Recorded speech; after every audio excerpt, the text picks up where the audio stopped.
September of last year, we got a revenue anticipation note. What those are, it's short-term borrowing. It is for a specific purpose, for a specific period of time. It's to help you with the ups and downs of cash flow and that kind of thing. So, coming out of the pandemic and into the new fiscal year, we had debt service on the two schools. That was one was $835,000, one was $900,000. Plus all the year-end expenses and the year kickoff expenses that made it very tight for us.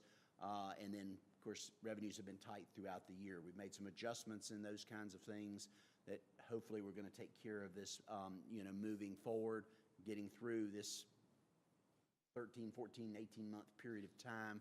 Roughly, it's actually going to be less than 2 years. We should be able to get all this resolved as we move forward. The way the revenue anticipation notes work is they are short-term. So when you get one, it's only good for the fiscal year in which you're in. So in January, we will pay off the current note, which is due June the 15th. We'll pay the note off and then reissue another note with you all's acceptance, reissue another note that will be good for FY25, and then that would be paid off in June of next year. I think with what we have done to improve cash flow, with the expenses that we've put in the FY25 budget, the expenses that we've cut in the current 24 budget, the revenues that we anticipate to be improved through next year, I would anticipate, unless you go put it on a building or something like that then increases your length of payback. Don't really want to do that. I think we want to keep it as short term so it's in and out of our books, in a year's period of time. So in the next year, we will pay in December when the tax revenues come in. I'm thinking we pay $1 million to $2 million off on the new loan, and then in June of 25, pay off the remainder of it. What do you mean, put it on a building? Like take a second mortgage out on this building. Because the value of this building is, I'll use this as an example.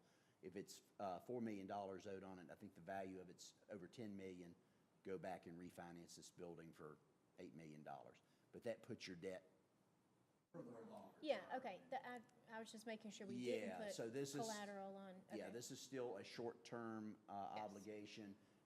It's just referenced in our audit and doesn't really go against you as far as the total value of, we've got $88 million is our total debt that you can take on, and other than the schools and this building and Second Avenue combined together in a fire truck, your debt is very little. It's $24 million, something like that, $26 million.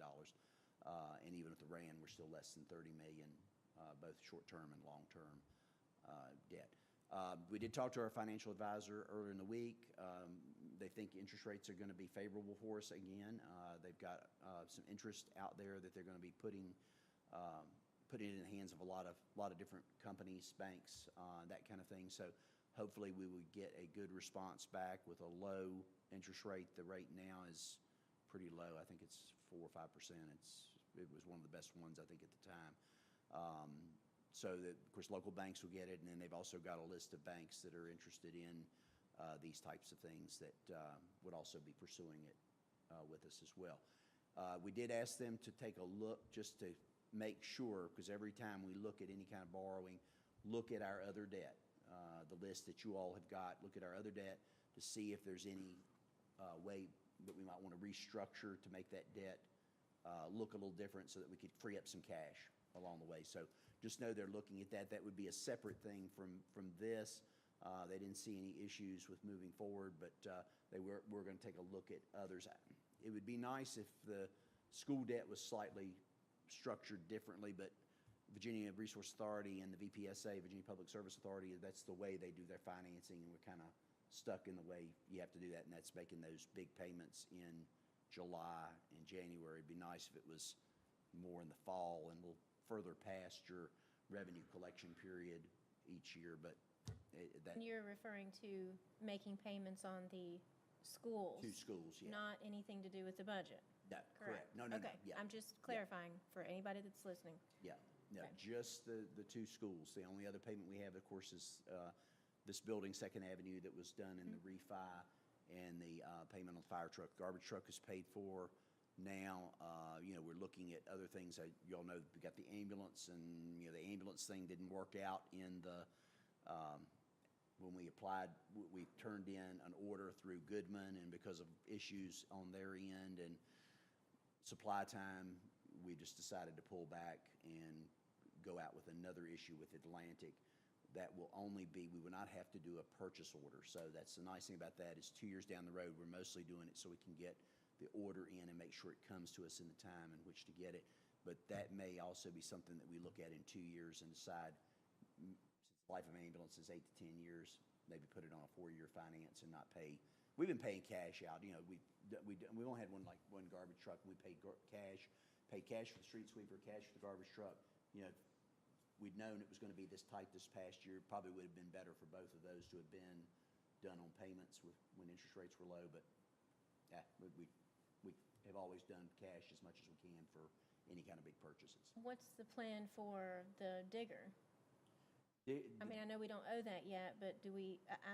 I really would like to have a plan for large expenses and be able to know what our goal is for paying those big bills. Well, hopefully in 2 years, everything that we ask from you all, our plan is to pay cash for it when we get it. So unless we change our mind between now and the next 2 years when the digger derrick comes in, or the next 2 years as we wait on the ambulance to come in, we can go back and finance those. If we decided to at that point. Oh, yeah. And I actually meant to go back and say that. I don't think we talked about financing it all at the digger derrick, but that is an option that we could do. Usually the companies have internal financing, or we can go out and get our own financing for those. Is the interest rates favorable? They have been. Yeah, the garbage truck, do y'all remember, was that a 2.2%?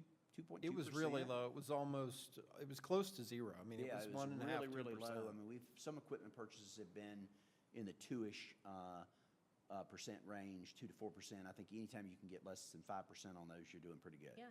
Well, that was one of the reasons we moved Can forward I get that interest rate? That was one of the reasons we moved forward with McCarg when we did, was we had a short-term loan to start with, and I want to say it was less than 3%, and it had not been that low for a long time and is not that low now. So that's why we couldn't even wait to see if we could get the price lower on the school.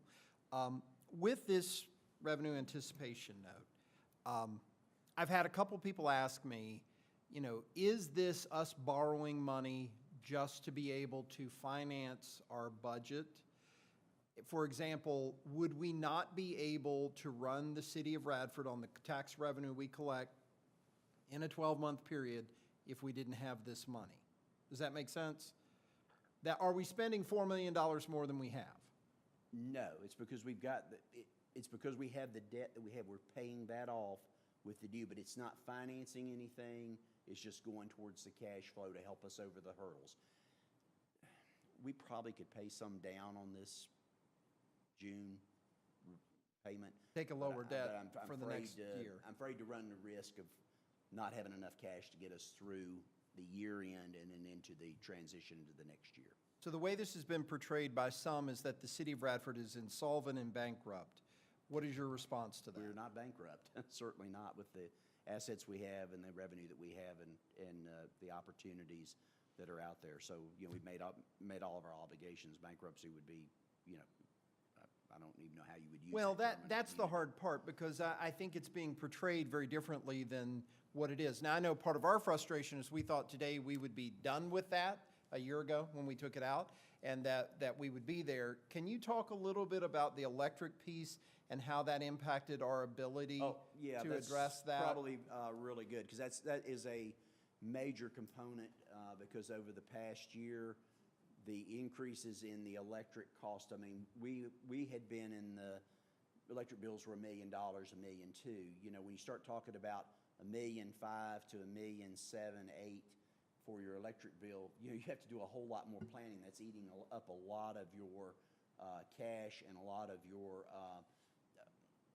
differential between the revenues and expense piece. So with that being what it is, that's caused a little more complication for us going forward. Of course, with the rate increase that we've got, that should take care of the cost increases that have been passed on through AEP to us for both wholesale power cost as well as the base customer rate. So both of those should help us immensely in the next year with that differential between expenses and revenues for electric. And then, of course, we're transferring over, and have been continuing to do that monthly, transferring from the electric department to the general fund for that support. So with this bill, And then also same thing for the sanitary sewer side, that will help us with the expenses on that as well. right, with this bond, will we set aside money each month, quarterly, or when will we set aside money to say, this is money specifically designated for the payoff? We're 20% there, we're 50% there, we're 70% there? What's your plan? At this point, we think that there will be enough cash. We're looking at because it's revenue anticipation note, it's based on the taxes, so we're anticipating the taxes will be well enough in December and then in June of next year to be able to pay off 2 halves of it and be done with it. But with that, will we create a budget line or something where we're saying we're putting 500,000 in there, Hopefully it's $1 going million to in your there? reserve account. That's what we have planned. No, I through get that, this but upcoming year. I think my concern, and probably the concern of some others, is how can we tell folks when they ask us, where are we on this? Are we going to be able to pay off this $4 million, to be able to say, well, we've got $2 million banked that we think we'll be able to put on it, and we've got to get another $2 million above what our expenses are to be able to get us where we need to go, or whatever the total target is. You see what I'm saying? And Trying to help That's the us. anticipation in December. We would hope that it would be $2 million banked after all our expenses through the first 6 months of the year is done. That would be put aside and earmarked for the payoff, and then the same thing would happen in June of next year. Okay. The total full I have one more, but go ahead.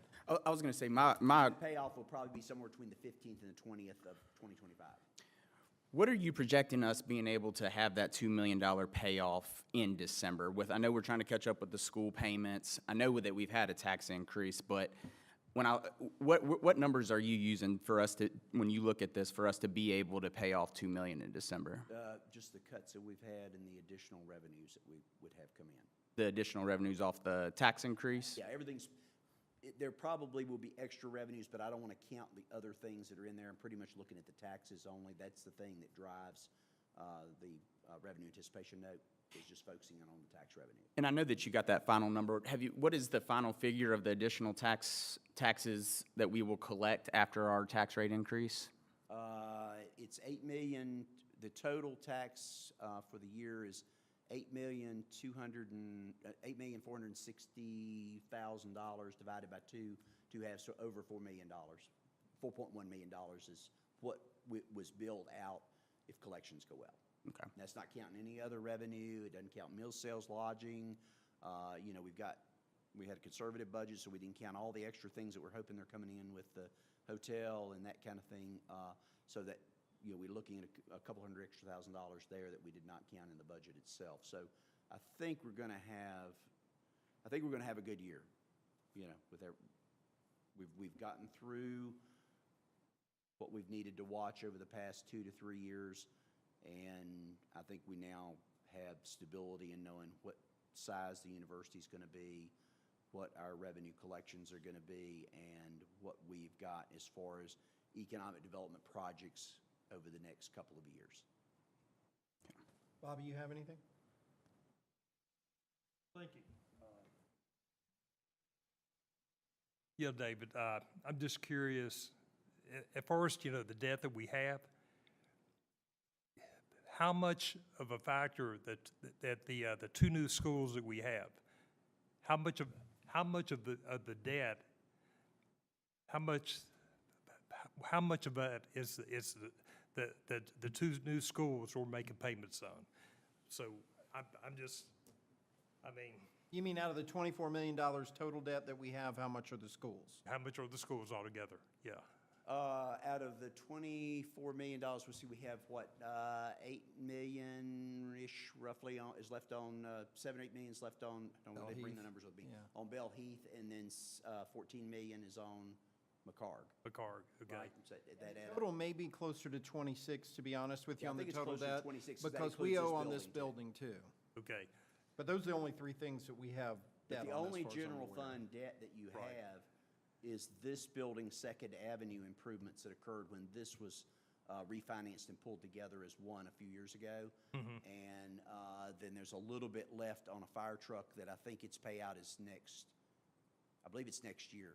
I can't remember if it's Okay. 26 or 27. Yeah, I think you said that But I'm before. trying to think, I've got that chart in my mind, I'm trying to think which one's which. But that's the only thing left in your general fund that's not school-related, because you've got 2 bond payments on Bell Heath and 1 bond payment on McCarg.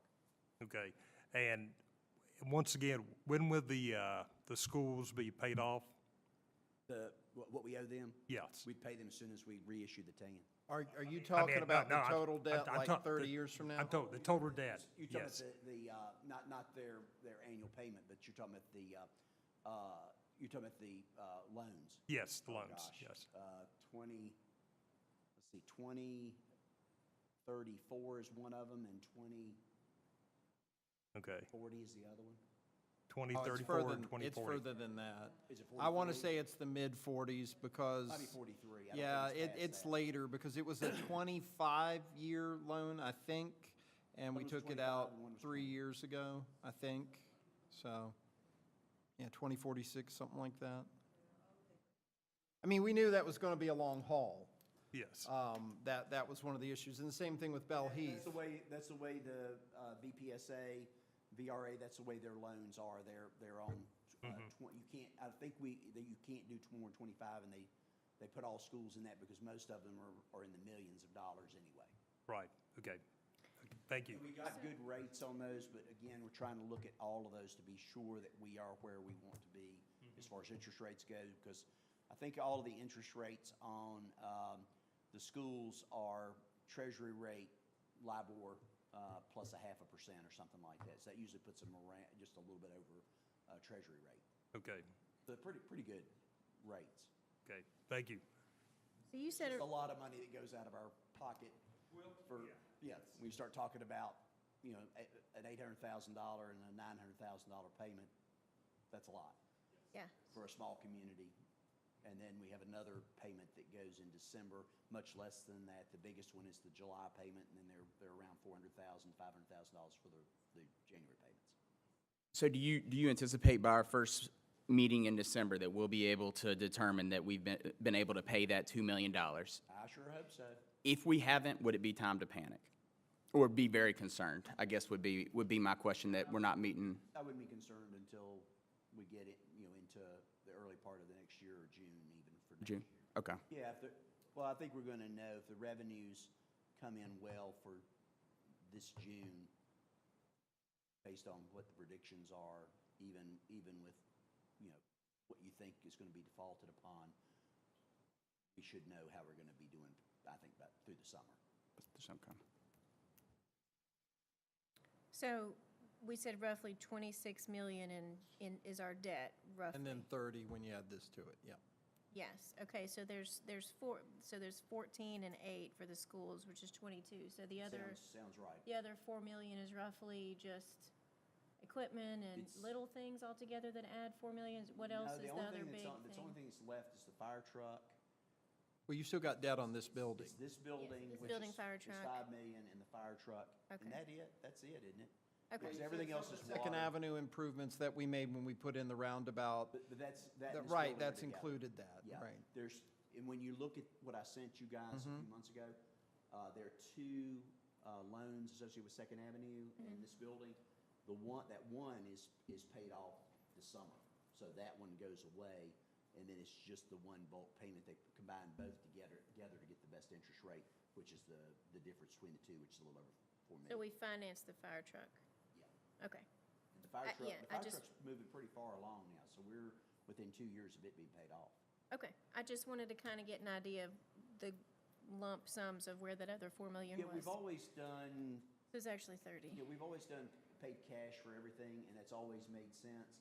I think the issue that has come during the pandemic and with inflation is all this equipment has gotten so expensive now, you almost have to look at a financing plan for anything big, because anything that's gonna be on your list, you start looking at $280,000 garbage truck and a $250,000 street sweeper and a $500,000 ambulance, because the ambulance it's going up 2% or something like that in June. It'll be another $11,000 on the order if we don't go ahead and put the order in. Everything is just climbing so fast. I mean, ambulance is Well, gonna I be- mean, I don't know anybody that doesn't, finance a home when they buy it or finance a car. I mean, financing is something that is kind of a part of life, but you don't overextend yourself when you are financing these things. So, I'm fine with financing things if we need them, but making sure that we are, not overextending, I guess, is, Yeah, so I and don't. when you're looking at the, so in that case, so let's take the sanitary sewer, take the sanitation fund. That's an easy one. So if a sanitation truck is $280,000, that fund usually makes around $100,000 to $200,000, $150,000 safely a year with nothing else going in. So it's pretty predictable in that it's a $1.4 to $1.6 million revenue and expenditure account. So in that case, if a sanitation truck is $280,000, and if the payment, which is what this last one was, is $35,000, rather than put that much cash out, you're better off to do the $35,000 and bank the money if you get the good interest rate on it. So same kind of thing would apply with the digger derrick or any other kind of large capital expense that you would have in another department that's an enterprise fund. The complication with general fund is there's not that many extra revenues. Everything that you've got coming in, you've pretty much got committed either Yeah. to school debt or whatever. Okay. Back on the RAND, just a little bit more. This will be one of the first, this would probably be one of the years in a long time. So we're going to be bringing in $8.4 million in tax revenue, and our payment to schools is $6 million. So it used to be that amount of revenue for real estate, and you will know that over the years, Was has been identical, exactly yeah. the same as what the payment is of school. So you've now got that $2 million difference between the value of homes going up and then what has occurred with the tax rate and that kind of thing. So you've got a little bit of extra there that we haven't had in the past. So you're saying that the revenue now is higher than the school payment? Yeah. And there's that, roundabout $2 million difference is to our credit? Yeah. Okay. With the revenue anticipation note, you said we're going to pay it off June 15th or thereabouts, right? So will we authorize that payment at our June 10th meeting? Is that your plan?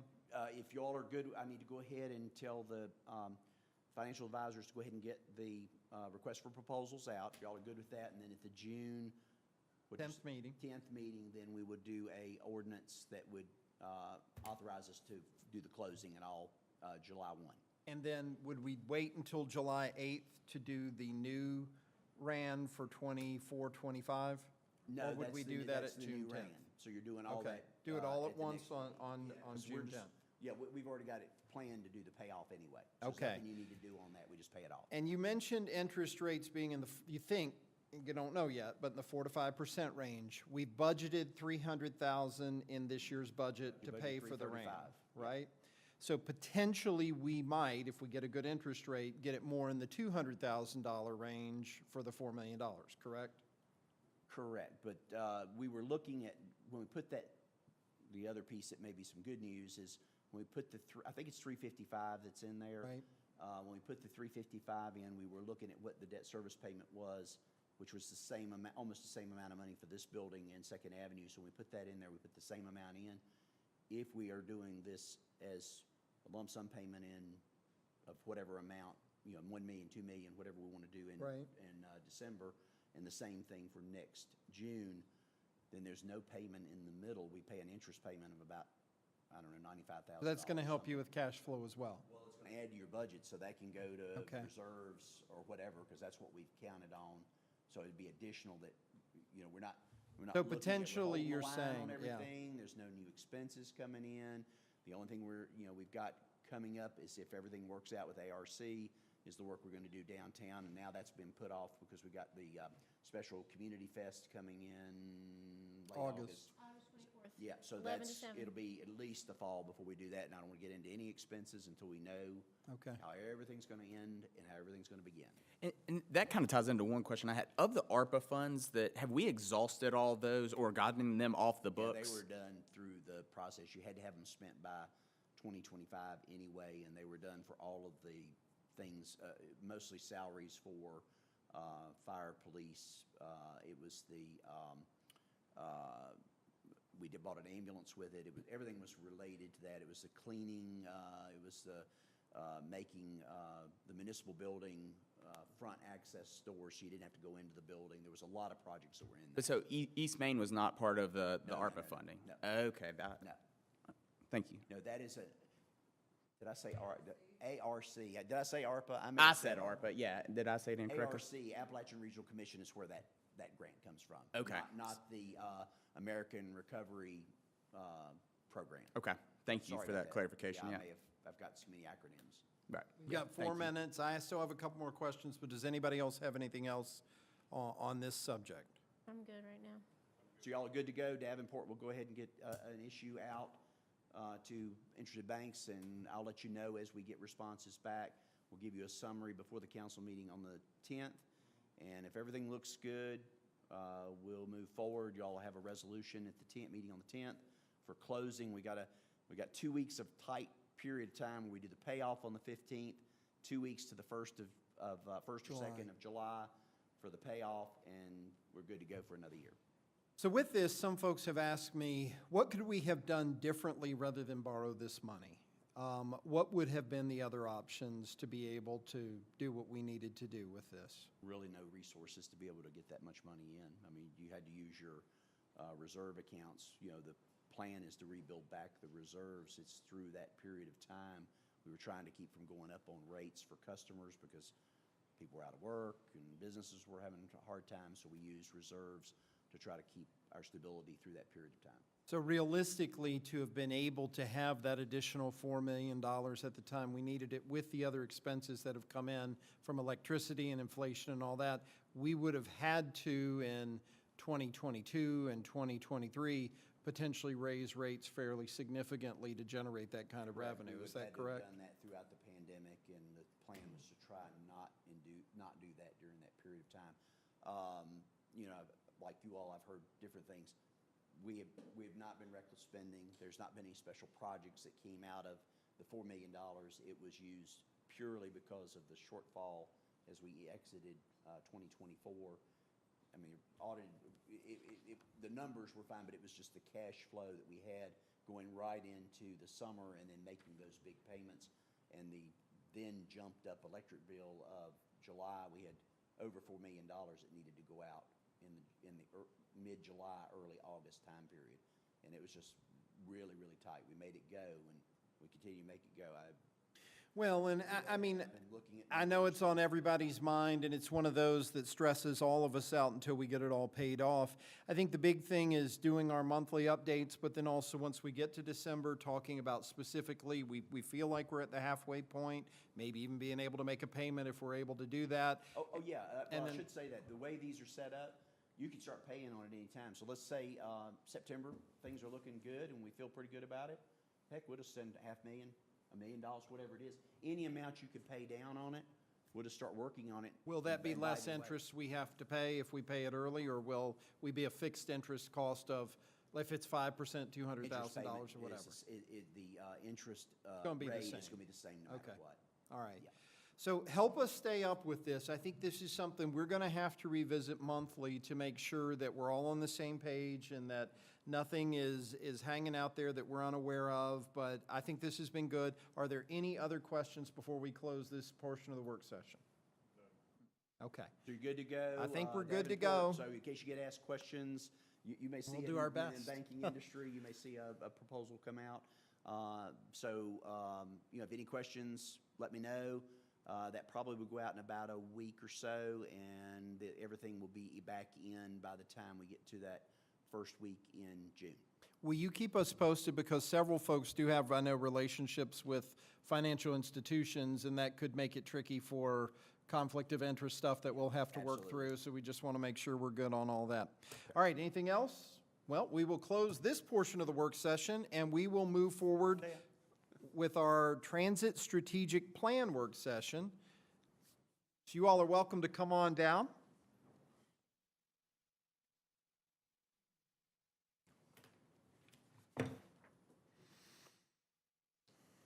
So the lights didn't get turned on, there we go.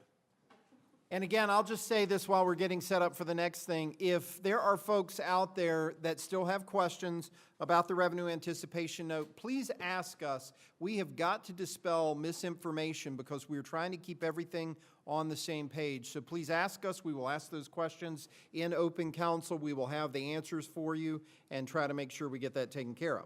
So moving forward, we are talking about the Radford Transit Strategic Plan. We've been working to update this strategic plan as it relates to our transit system, and it's required every 5 years as a condition of our state funding from the Department of Transit. So elements of the plan include our routes, our assets, funding, support, and operations. We have our friends here from Kimley Horn. We appreciate you all joining us. And Melissa, thank you for being here. The floor is yours. Well, you did pretty much said my speech, but I appreciate that. No, this evening, thank you. Couple introductions. Today I have Nathan Goetz. He is with RTW. He is our transit manager. He has not had an opportunity to meet a number of you, so he's with us, and I work with him day to day, so it's really, I'm glad he has an opportunity to come here this evening. We have George Courtney and Jennifer Hendricks with the Radford University, and Lucas Miller with Kimley Horn, who has been our consultants for this. As you said, this is a requirement from DRPT. This is kind of a guideline to help them fund us over the years and how to prepare to fund us in localities. You'll see us, some recommendations of some changes that we are potentially looking at moving forward. It is not a binding contract, so we aren't, I'm not saying the city needs to, make sure we have this amount of money set aside moving forward for these changes, but this is just really kind of helps us grow the system and better, have a better system for our community. So with that being said, I will let Lucas do the presentation for you. All right, good evening. Evening. Thanks very much for having us and appreciate the time tonight. As Melissa mentioned, my name's Lucas Muller with Kimley Horn. Been working for about the past 13 years with transit agencies throughout Virginia, and excited to work with Radford as well. Feel free to jump in with any questions. I'll go through our presentation here. We want to give you a little bit of background about the document and the guidelines provided by Virginia DRPT. We'll touch on a little bit of how we got to this point, the coordination efforts to get there. I'll go through some of the summary of recommendations and then talk about what's next. And yes, sorry, the last piece important, we are asking for the adoption of the plan to be able to submit to DRPT. So, transit strategic plans. This came out of a Virginia legislative session a few years ago. They created a legislative mandate for the larger transit agencies in the Commonwealth to create these documents called transit strategic plans. What they were seeing were that a lot of agencies were kind of doing a copy paste or just coming up with a number that they thought they needed and said, hey, give us X $1 million. And they said, well, hold on, let's be a little bit more strategic and informed about that. Let's try to set a vision going forward for what the transit agency is trying to do, what it's trying to achieve for the community, and then build from that, look at how the system's performing, look at how the area is growing and changing, and develop some specific services to adapt to that. So it really creates that blueprint, but as Melissa mentioned, this is not a binding document. We are not signing and committing to these recommendations explicitly right now. It's really a tool to provide a menu of options as you go forward. DRPT understands that flexibility is important. Let's hope we don't have another pandemic, but you never know what changes will arise. And so there are annual opportunities to update this plan, as well as every 5 years, a more full opportunity to kind of relook at the recommendations. So the guidelines have 5 chapters, pretty prescriptive in terms of the elements that are included, but kind of follows a logical path. So first, what is the agency's vision? What are we trying to achieve?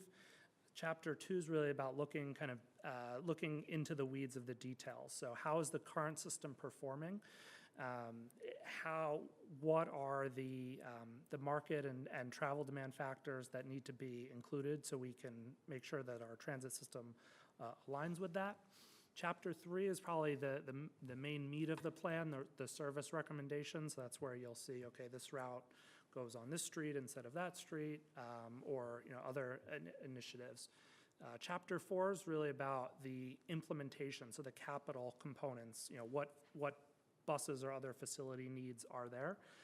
And then the all-important Chapter 5, the financial component, so both operating and capital funding, looking at trying to forecast as well as much as we can at this point, looking at how potential changes could be funded, looking to maximize external funding sources, whether that be federal, state, grants, elements like that. So this was the project was about a little over a year-long effort that did involve lots of coordination, both with members of the public, with riders, with non-riders, as well as stakeholders, certainly the university, but other community stakeholders throughout. So we had a committee that met 3 times during the process. We also had a public survey back in last spring that we got a lot of feedback on where people would like to go with transit, what's important to them as we consider moving forward with transit, understanding that there are constraints in resources. We also had some pop-up events to try to capture some maybe people that weren't as familiar with the system, to share about the plan and share some of the recommendations. So we do have a full engagement summary that lists out in a lot more detail about what we heard. But just summarize some of the key points here. We did hear a lot of support for the fare-free service and a desire to continue that. The fare, although it can seem small, is a lot of money back in the pockets of people who need it for other critical resources for their daily needs. I heard a lot of the elements we talked about in the stakeholder group were related to regional connections and coordination, and wanting to make sure we're coordinating with those systems like Blacksburg Transit and others that are close by. We did hear just within the city a desire for a more convenient connection along Main Street. When we look at the survey results, one of the elements too was looking at expanded service hours. So not a lot of people are not in that the 9 to 5 peak, needing to get somewhere at other parts of the day. Always throughout, here and pretty much any transit agency we work with, really a lot comes down to frequency and availability. If you have to wait 60 minutes for a bus, that really impacts what you can do in a day, and trying to make that service as direct as possible and really understand about where the services go as well. So these were some of the goals that we developed as part of to help guide the development of the plan. So focusing safe, reliable, effective service, get the themes of connections both within the community here and a little bit larger throughout the region. And really just being effective and efficient. Again, a lot of people who depend on the system to go to medical appointments or to get around, to go to school, to go to wherever they need to go, it can really have an impact if the service is not on time or if a bus just doesn't show up. So that's critical as we move forward. There's 3 general buckets of how we developed these recommendations. Kind of the 3 main buckets, again, service assessment, so how we looked at a lot of different performance metrics of the existing routes, both from cost efficiency and then and other elements related to ridership and coverage of the system, how much of the city is being served. Market demand, so this is a little bit more about where people are living, going to, traveling. We were able to use an exciting data source called Replica, which provides, whenever you have your cell phone, you have that location-based services data. That information is anonymized and aggregated and can be shared, much more accurate and relevant than travel demand models that are traditionally used to understand where people are going. So there's a lot of interesting information about travel patterns, both within the city and in the region, that are in the document. And also, especially since, since some of the changes after COVID, a lot of the things that we're seeing, again, throughout Virginia is people traveling at different times of the day or only some days of the week, and trying to figure out how to right-size the system to align with that. And then finally, of course, again, the feedback from the public and the stakeholders is a critical element into that. So 3 main buckets filling into those recommendations. And so I'm going to go through in a little bit more detail some of the specific recommendations. But to kind of frame it up initially, there are 3 timeframes: short-term, medium-term, and long-term. So it's a 10-year horizon plan. We kind of had some general focus areas for those for those 3 areas. So for the short term, definitely some incremental improvements to service. So what you'll see, the short term, really no cost increases or increases in the service, trying to make the most of what we can with the resources that we have currently. And then in the longer term, in the mid and longer term, returning to some of the full service that had been provided previously, and then in the longer term, looking at some additional connections and some new service types. So overall, we have 10 what we're calling projects, service improvements that go into the plan, and we're saying they are fleet neutral, and that basically just means that we're going to replace our vehicles when they are required to be replaced by guidelines or if they're not working, but we're not saying that we're purchasing new vehicles to add on additional service at this point. Any questions before I go in a little bit more in detail about specific routes? Okay. All right. So the first project is the consolidations of Route 10 and 11. So currently, this is a one-way loop, and what we're proposing is bi-directional service that allows. It allows people to travel in both directions. So what that helps is if someone, for example, needs to go the opposite direction rather than having to go all the way around the whole loop, they can go and board in the opposite direction as well.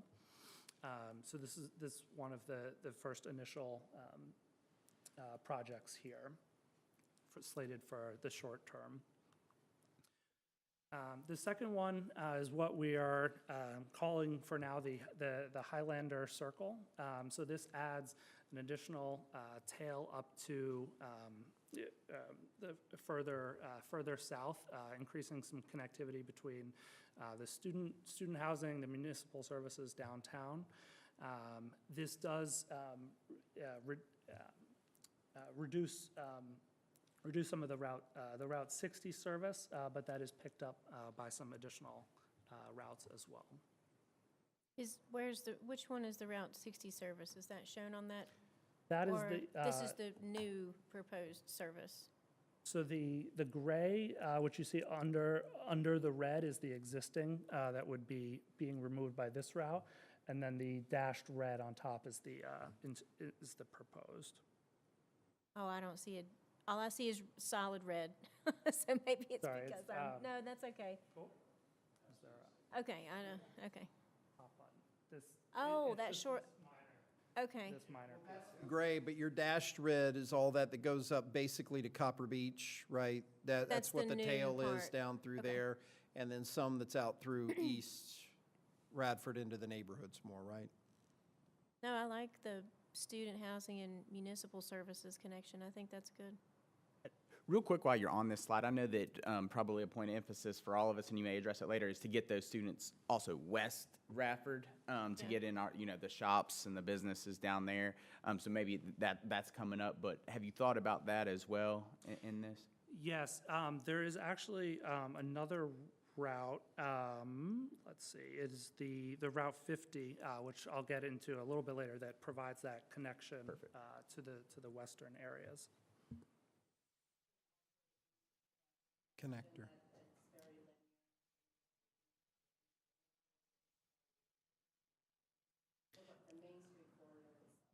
One of the things that I like too is that we're now not just calling them Route 50, Route 60, Route 10, Route 15.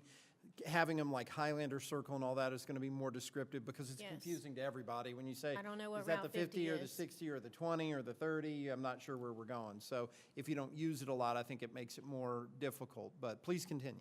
Yeah, that's definitely one of the things that we want to look at, and I'm sure future discussions we'll have in terms of how to kind of frame this and make it a little bit more familiar and logical names. So the next one is related to the New River Community College connecting route. So this is an existing route that does provide a connection to the community college. One of the things, we're proposing to add a couple additional stops in Dublin on the way out there.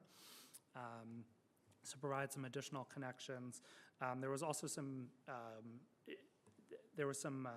concerns with on-time performance on this route. So taking another look at kind of the span and the frequency to make sure that schedule is aligning with. Are they stopping at businesses in Dublin, or what? Currently, this route goes directly from the university and directly to.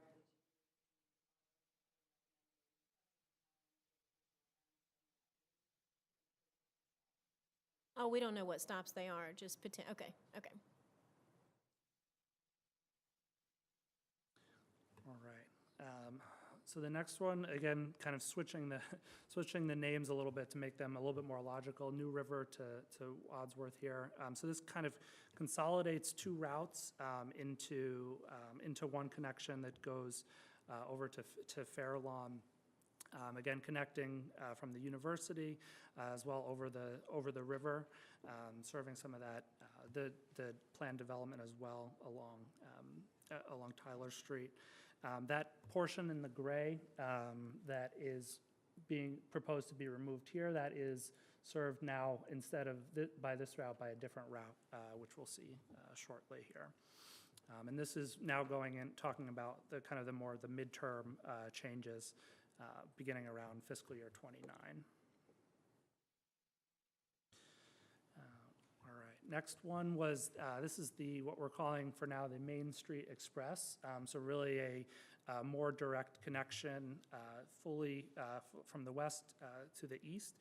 We're also proposing to improve the frequency of this to 30-minute service, which will have a significant impact on both the travel time and the reliability of being able to use the service. So you see a proposed extension as well to the east there.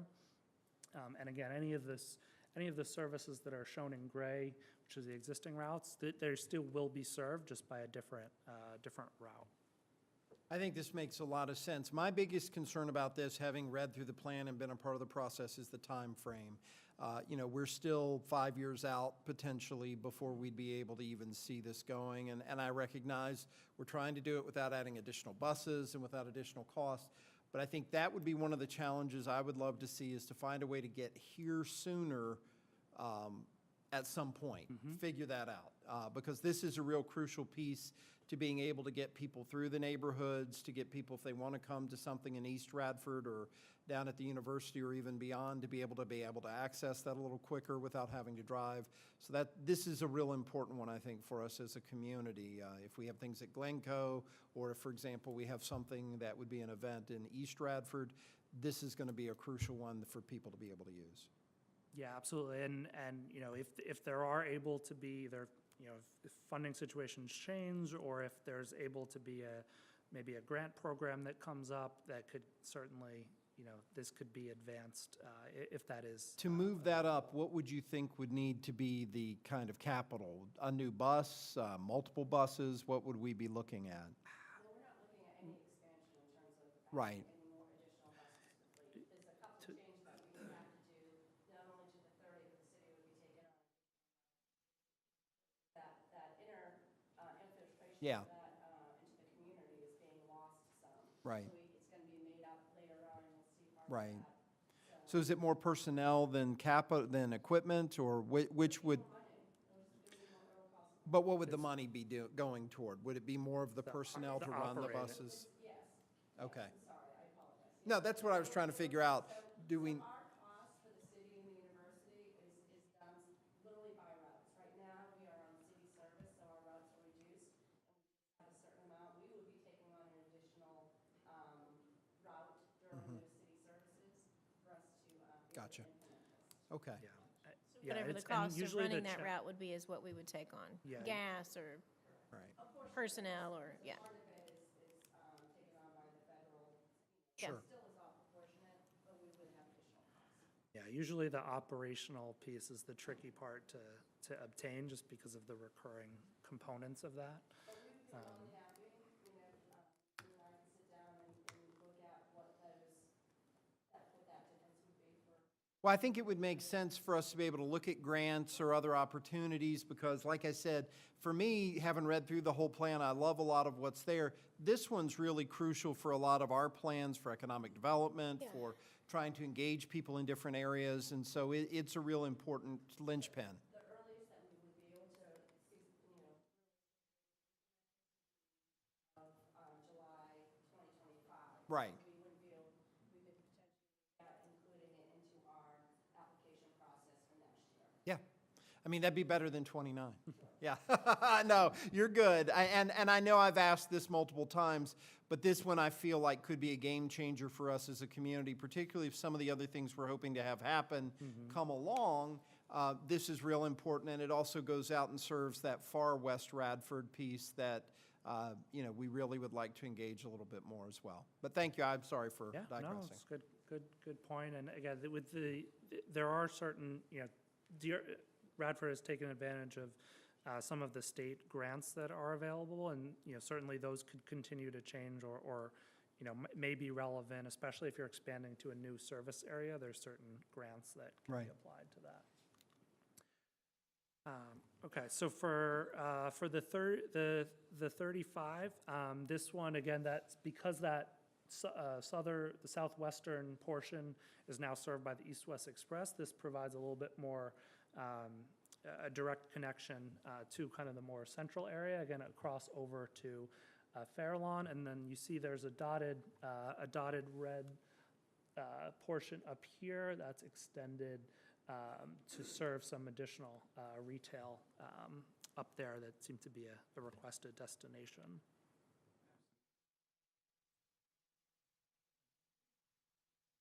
All right, so this one is kind of the next evolution of that, the Highlander Circle. So this is the midterm version of that. So this is the one that was adding the tail of service to that southern area. And then this is some additional connections further, sorry, I'm jumping between screens, further west here, as well as to the athletic fields over the rail tracks there.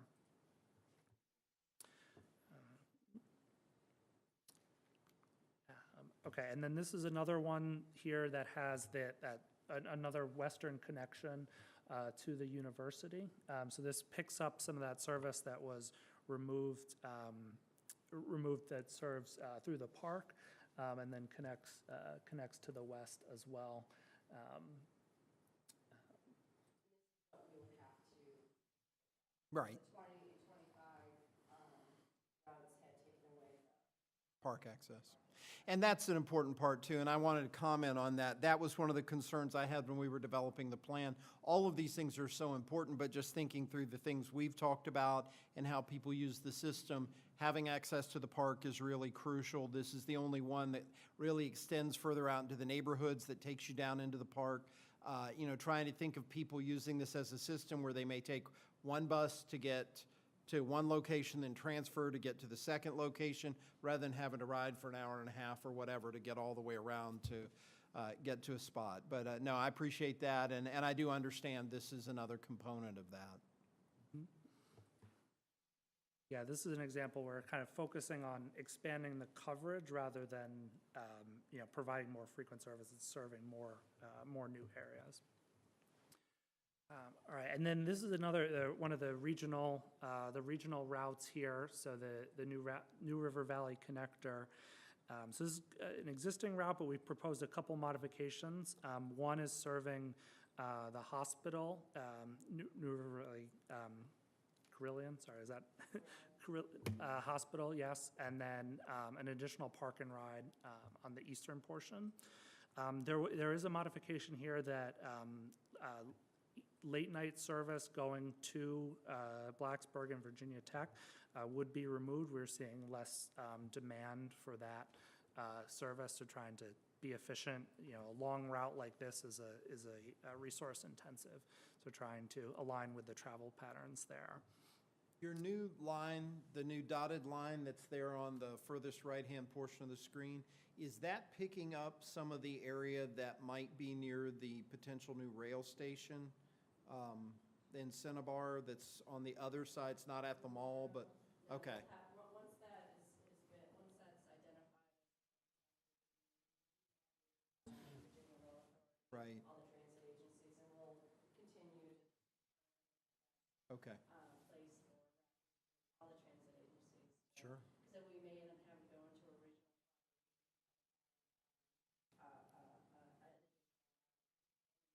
Okay.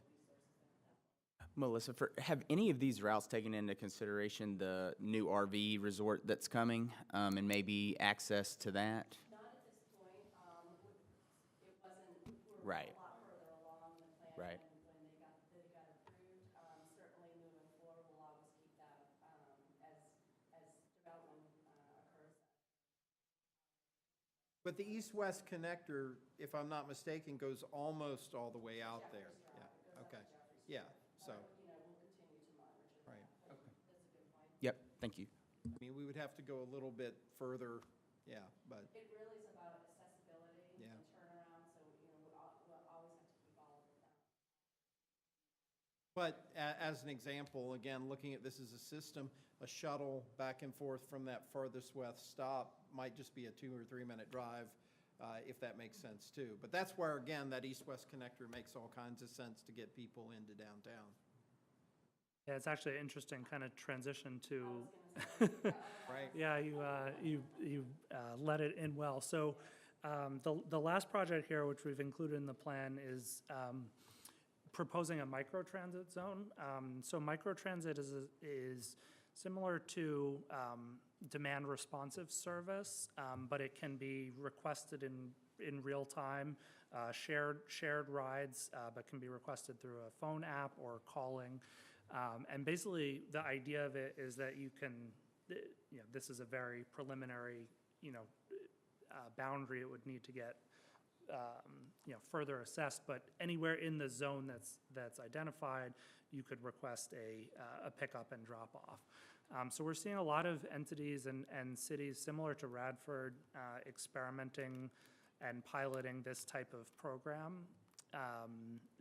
And has success, especially in these kind of, relatively lower density areas where you don't want a fixed route going through all of the neighborhood streets, but people still need connections. I have a question about that, and this would be maybe an RTW question. If we enabled something like this, would they be based at your facility along West Main Street and just come out when that happens, or how would that function?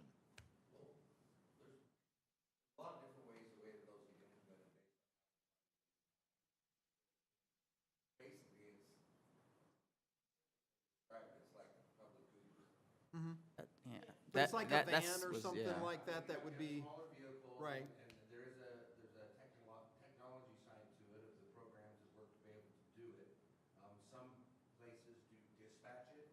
Right. On a phone, so that would be, like an added personnel there, 1422, that you're actually dispatching it, being able to service those vehicles, but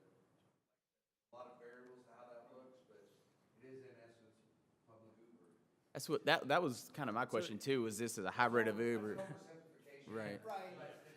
Well, and would you have vehicles moving at all times, or would they kind of be tended to be at one location, more like a traditional cab dispatch type place where they're there and then called on demand and go where they're needed? So there's, both of what you say is accurate. Okay. For instance, I was running a system down in Austin, Texas, and you've got the Uber guys that have a collection point at the airport. It's a larger scenario, but it kind of answers what you're Right. talking to, that if there are larger connection points, there's places where you can actually park vehicles that they sit. Okay. Anticipating a larger demand. Other than that, I mean, they can be moving around and actually data bills, you're able to actually see Need is, with over time, say, okay, this is a higher area place to move, kind of like your Uber drivers do, and so you find yourself parking over in these areas closer during this time of day, so you have quicker responses, and then you have to, at that point, then decide, okay, how much we're willing to invest in the microtransit fleet to offset the demand. And that's where, are there two modules where you would actually take on that component, or like a contracting component that I would think it would probably be a little more cost efficient if there was a model out there where it was more of a, like you said, you had the telecommunication aspect of it, but we're able to subcontract that service? Are there any models that, like that? I mean, we'll have to go by DRPT's Right. direction, so however, and this is even, they're really starting to look at the benefits Yeah. of this, so what are their guidelines, how are their requirements? Yeah. Yeah, Sounds there, good. there are, That means an opportunity to procure out a subcontractor, we're not sure yet. Right. yeah, Something to look at. yeah, there are a bit, That's a question of mine. So microtransit is recognized by DRPT. That would be important for you. Right, Yeah. absolutely. That's something we could look at as a pilot program when we do Mhm. that as a pilot yeah. for full implementation. Yeah, for example, this, the city of Winchester just launched a citywide microtransit service. Basically, they're keeping kind of one route and having the microtransit service. And the technology providers can either, you can use your own riders, you can use your own drivers and vehicles, or there's ways that they can kind of come in and do a more turnkey thing. But yes, more discussions and analysis for the future. All right, thank you. All right, so this is a little bit hard to see on this scale, but just showing some of the different, the existing and proposed system. There's a lot more maps in the full report.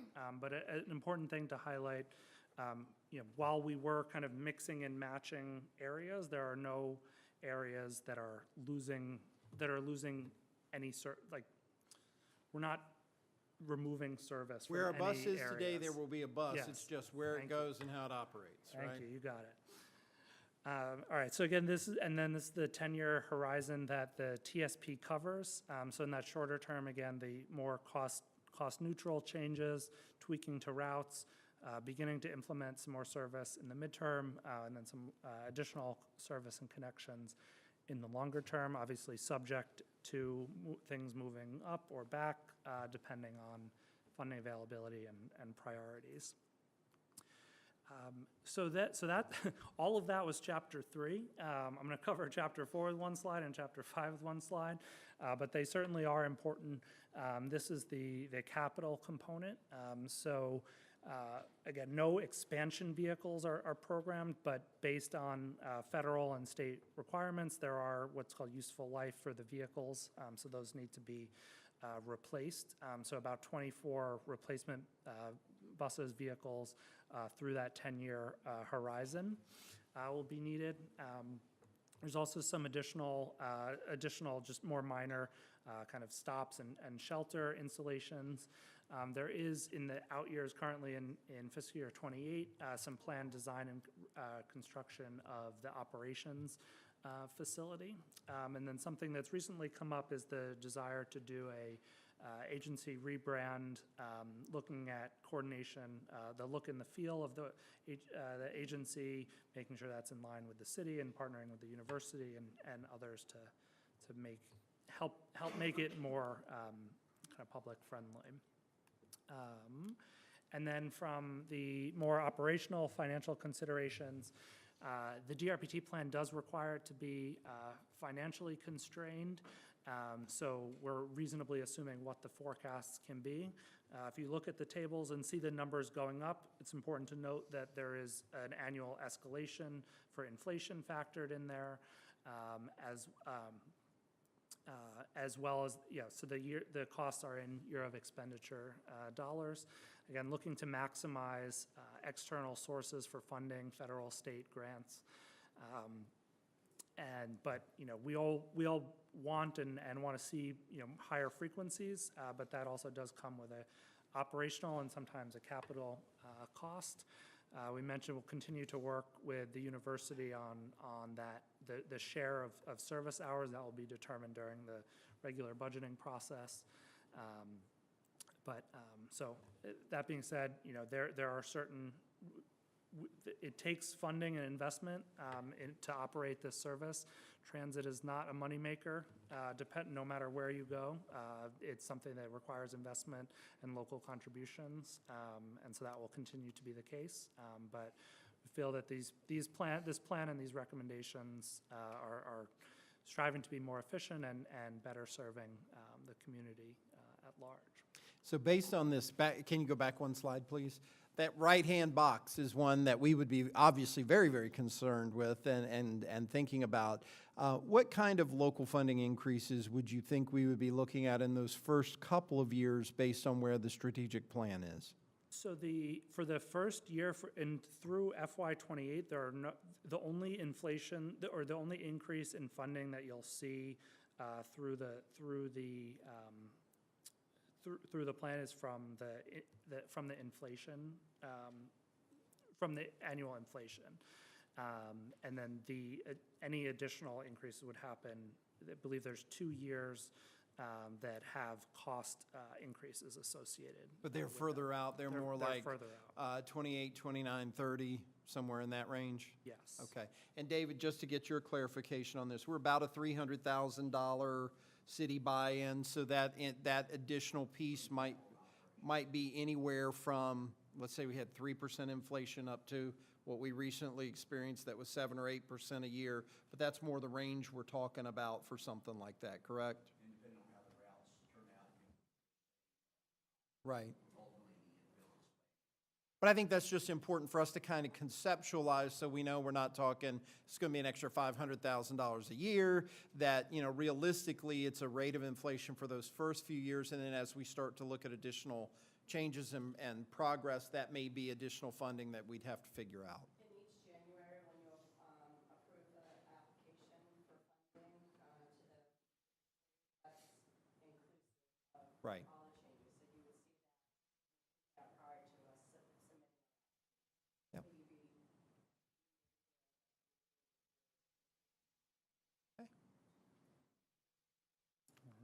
All right. So the next steps here, again, the draft plan has been shared and uploaded.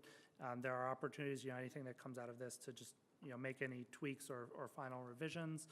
We will finalize that and submit it to DRPT in advance of the deadline, with hopefully your assumed adoption of that plan, and then certainly continue to work both with the university and the rest of the region to help implement and understand the finer details of implementing those recommendations. And I mentioned that rebranding effort and starting to implement some of these changes. So I believe that's the last slide we had. I want to If give there's time for any, questions, but if first there's and any foremost, questions. thank you so much for your work. I want to thank you, Melissa, because I know you've spearheaded this effort. I know we've had a whole team who've worked on it, but this is a Herculean effort, and we're so appreciative. I appreciate Kimberly Thorne and DPR for all their work. Absolutely. And certainly couldn't have done it without partnership with the university. Absolutely.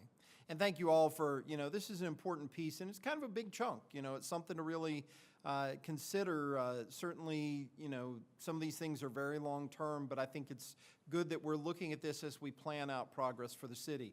Council members, what questions do you all have? Anything else? I think I asked most of my questions thank you for showing us all the new routes. I really like some of the changes that you guys are wanting to implement to get people throughout the entire city of Radford, so, and beyond. So I appreciate it. Excellent, thank you. I've been excited for an east-west connector for years, so I hope it can get there sooner rather than later. I think it'll be a game changer for people just using the system, to be honest. But I thank you very much. And with that, if there are no further questions, we will go on and close this work session and take a 5-minute break and then reconvene at 7.